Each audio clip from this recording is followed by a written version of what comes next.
Welcome to Epilogue Podcast, the show where we discuss some stuff that happened on a different show ages ago which nobody really cares about anymore.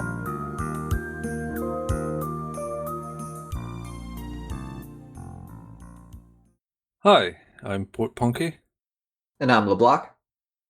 Today, we're discussing Farscape, Season 2, Episode 6. Picture If You Will.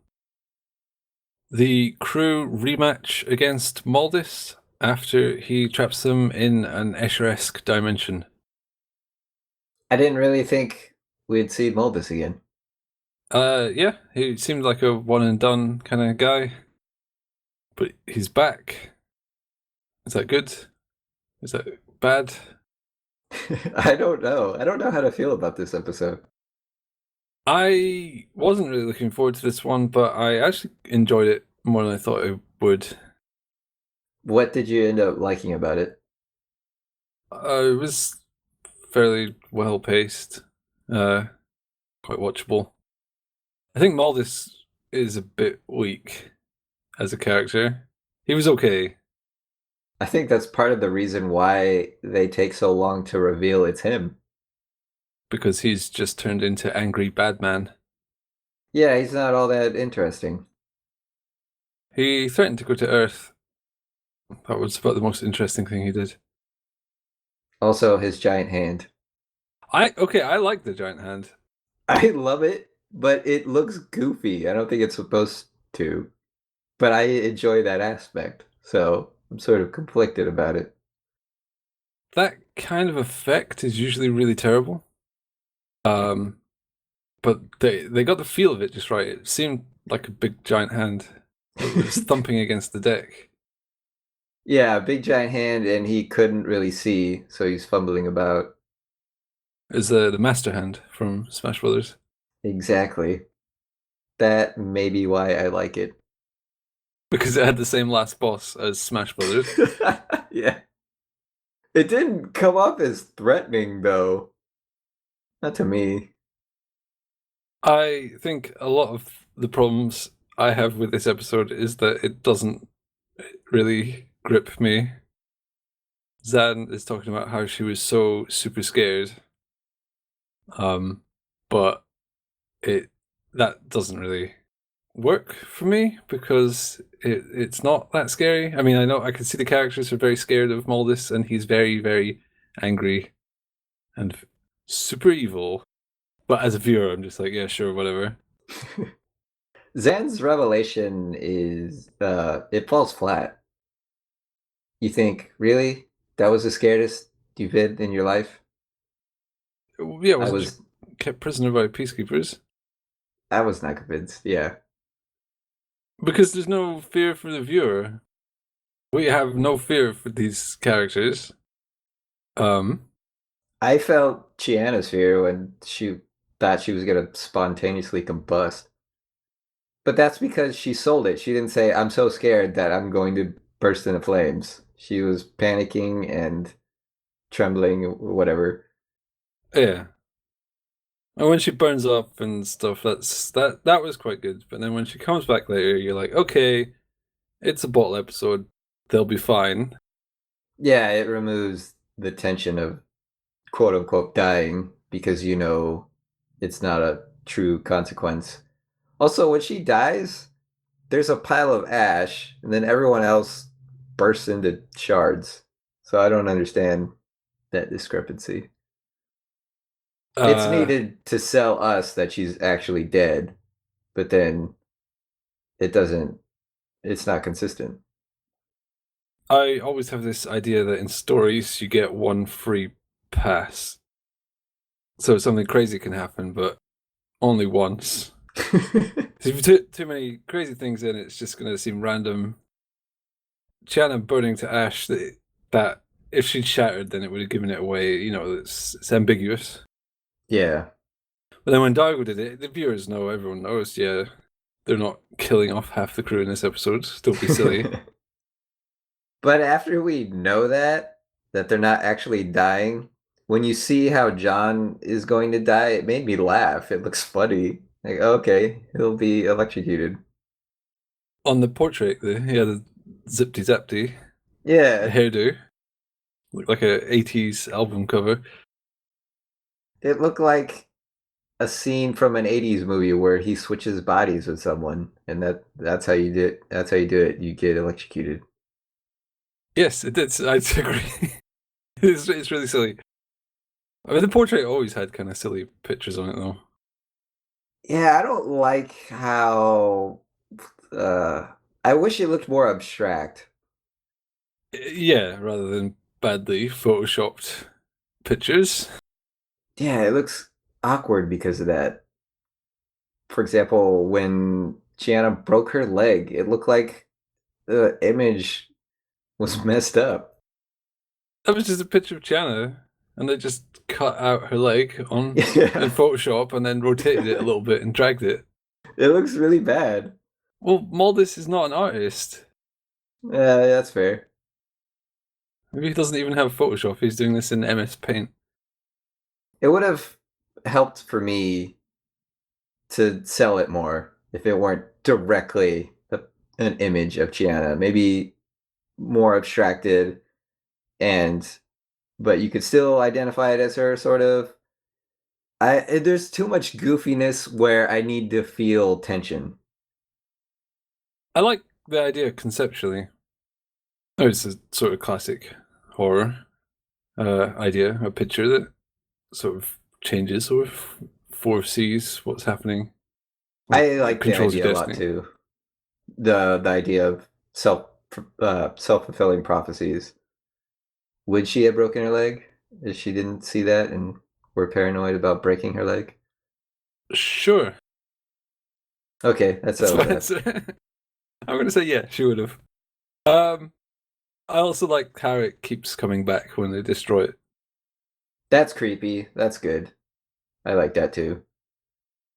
Why didn't they just put it in a bag? A magic bag? Not just a bag. Oh, so they couldn't look at it? Yeah. Yeah, that's the only. Well, they don't know what powers its presence has. Oh, so it might still cause the things even if they don't look, I suppose. And they'd rather be prepared than at the mercy of it and not know what's happening. All of them I were guess. self-fulfilled, though. Apart from John. I think I'm a little bit frustrated that they wanted to put Chiana in the freezer. Why? Because that won't make a difference to a fire. They were panicking and couldn't think straight. John's a scientist, he should know. So a freezer will cool something down like maybe 20 degrees, right? Yes. A fire will heat something up by 500 degrees. So it won't make a difference if it's in the freezer. It was an act to appease Gianna more than an act to actually prevent fire. That's how I took it. Because right after Aaron is complaining, you shouldn't give in to her paranoia. It was Chiana's idea, so they were just agreeing with her. It's just someone should have gone in there with her. Maybe with some, like a fire extinguisher or something. This episode highlights how dangerous Pilot's chamber is. Oh yeah, that's something I noticed a long time ago and then forgot about. And it's funny that they show it off here. Yes, you could fall and it would be really bad. Maybe you should have some guardrails.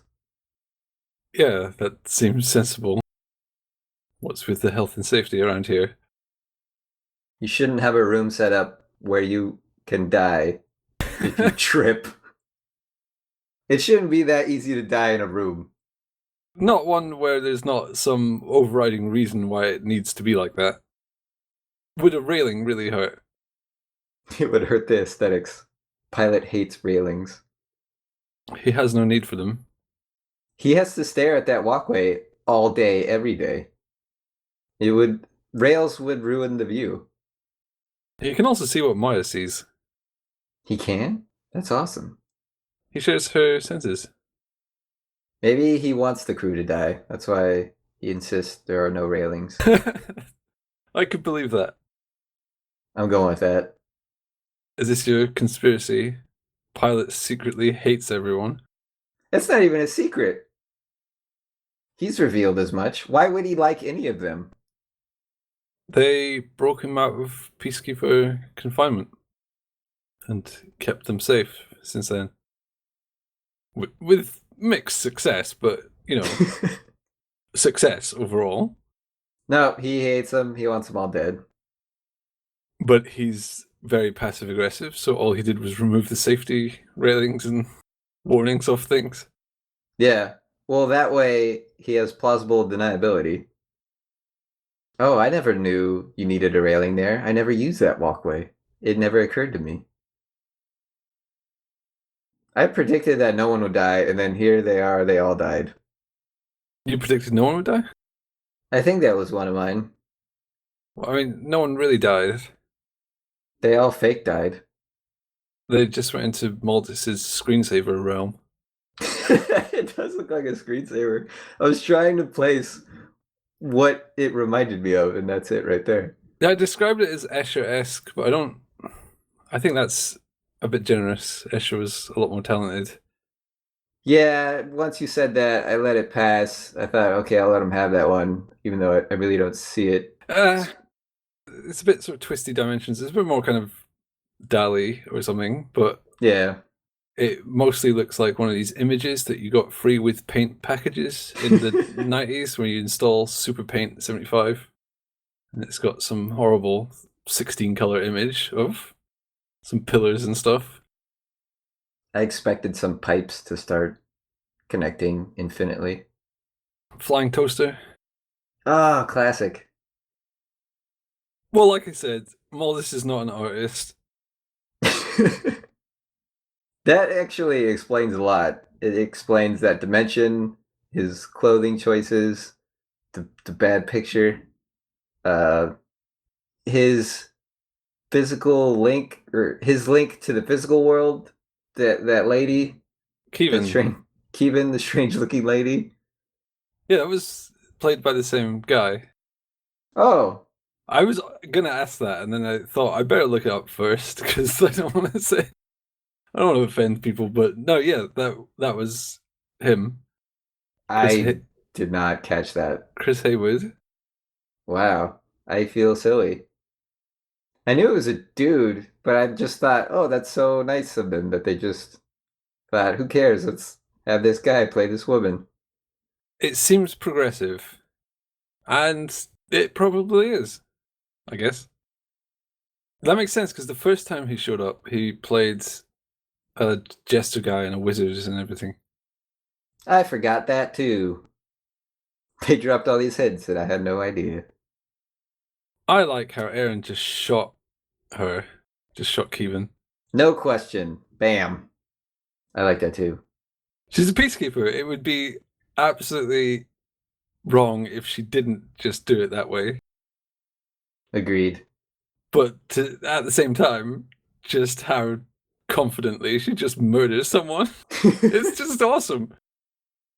She's been with the crew long enough to trust their judgment unflinchingly. Unless you have reason to believe Zan has been compromised somehow. If she tells you, hey, zap this person when I say do it, then you're going to do it. She justifies why she did it. Because it was fun? I forgot. No, because John told her to trust Zan. Yeah.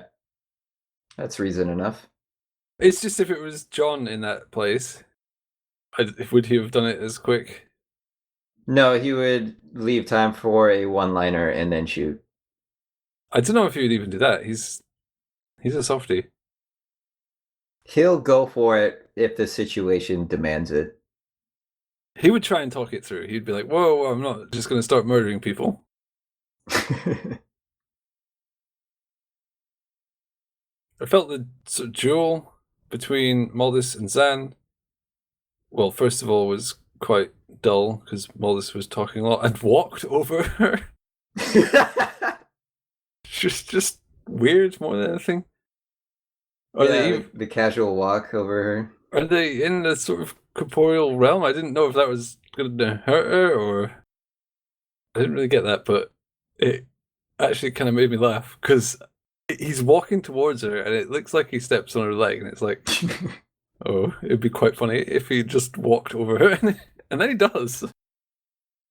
That duel is strange and silly and funny. And after she spears him and it's over, she is suddenly weak and wants to be left there. I didn't understand that. Yeah. John had to carry her out. Why? Was it some sort of spirit punch?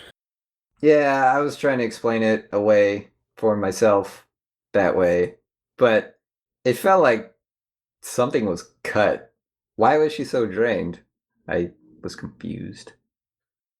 Because she was so scared. Nope, not buying it. I think that's the problem. Mullis is not really scary. He shouts a lot and talks about how nasty he is, but is he that nasty? No. And then Gianna even points out why he doesn't work. Bigger the talk, smaller the action. He doesn't do much. Yeah, he's just inconvenient. Yeah, he's a nuisance. He just plain sucks. Basic evil vampire. Here's a top trivia fact. This episode was filmed before the previous episode. Okay. But then they switched the order, so this one comes second. Why? Because they did. Fair enough. But it makes it slightly inconsistent. Why? In the previous episodes, Aaron had a lot of time dealing with all this stuff with the pilot in the past. Right. Eventually opens up to John about a lot of stuff. And then in this episode, he's like, why do you keep shutting everyone out? Oh, yeah. Apart from, last week. In general, though, that's still true. You don't erase that characteristic in one episode. Yes, you do. All major character traits can be determined to a 2-minute event that happened to each person when they were a child. I learned that from anime. So once you've had the character flashback episode, you know exactly how their life fits together. Or maybe you have a point. They are low on food. Apparently. Rigel gave away a food cube and they were sad about it. And then later on, John was looking through all the tins and stuff. In the end, Gianna looks like she's snacking on some stuff. She just throws it around. Yeah, so that... That's Gianna, though. Right. That could just be her. How did you feel about her explaining the ending? So this is something that's kind of a common theme for our podcast is we always attack sort of verbose explanations. I sense a butt coming. No, I don't think it was necessary. Oh, okay. It didn't bother me that much. Usually I hate this sort of thing. But she zips through it, and it's mostly at the expense of Rigel. They use it as a joke to say, hey, look how stupid Rigel is. I think it was done well. I wouldn't begrudge the scene. I just think it shows they weren't very confident about the plot. I agree, yeah.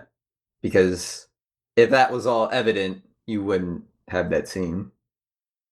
And I did specifically have the question, what the hell was the link between Mulder and the lady? Kevin. And the explanation made all the sense in the world. It's kind of obvious, though. It is. Kevin shatters apart in the same way Dargo and John do. And when that happens, Mulder is suddenly annoyed. Turns up the anger. They could have made it a touch more obvious or more apparent what was going on.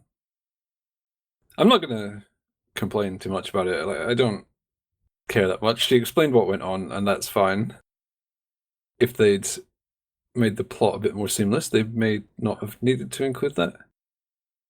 I also sort of like it because it implies that Chiana understands more than she lets on usually, or at least more than I would have guessed.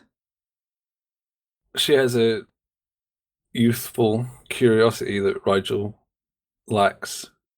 I don't think Rigel really cares that much. There's no profit in caring. Oh, that sounded so bleak. They were hating on Rigel. They said he very occasionally has his moments. That's because they don't realize he's secretly the hero.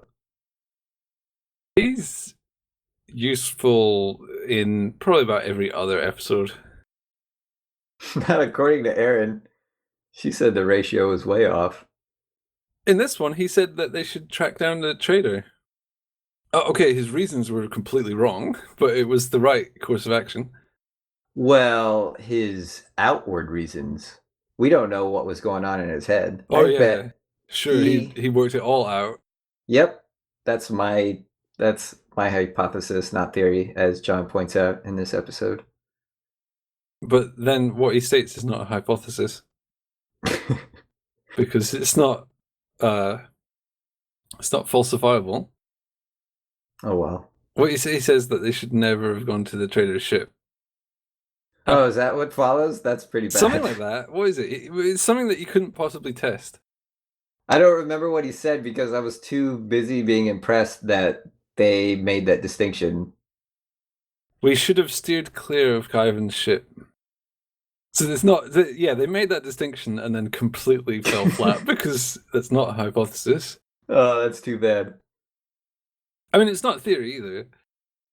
I think Rigel had it all worked out, and his outward reason for wanting to go back was cooked up because he thought it would be readily accepted by the crew. Oh yeah, he's just greedy. That's why. Let's do it. I think you're becoming a Rigel apologist. Somehow, I think I'd rather you call me racist. What? Never mind. Do you have a quote from this episode? Haven't you read the Supervillain's Handbook? This is where you're supposed to twirl your mustache and gloat. I love how he says he doesn't even have a mustache. Isn't he like an incorporeal entity? He doesn't have the spirit of a mustache. Oh, so he hasn't been a spiritual vampire on anyone with a mustache? Yes. Doggo has a mustache. Why are you bringing that up? Never mind. I think John highlights why Mollis is not a compelling bad guy. Yeah, he's not scary. That one hit a little too close to home. It has this sense of, all right, get on with it. You're not going to win. You're not scary. Just do your thing. The thing is, the same line, if it was used on Scorpius, you could imagine Scorpius would have a cutting comeback. Yeah. Better than, I don't have a mustache. Perhaps this is the last we've seen of Mollis? I hope so, unless he makes some drastic improvements. You're actually blaming Mollis for his character. The people who make Farscape will ring him up. Hey, Mollis, sorry. We're not going to be recorporealizing you again. You're just not a compelling villain. Please sort it out. Thanks. There's only one way to find out if we'll ever see Mollis again. Google it? Yep. So in the meantime, let's watch the next episode. To be clear, I will not Google it. No. You'll have to wait until the very end of the show. And then you can say, finally, now we know. That's the only reason I'm watching. That is very sad. He's not even a good character. I must find out if this third-rate character reappears. Best not ponder questions like that. Yeah. Let's move on.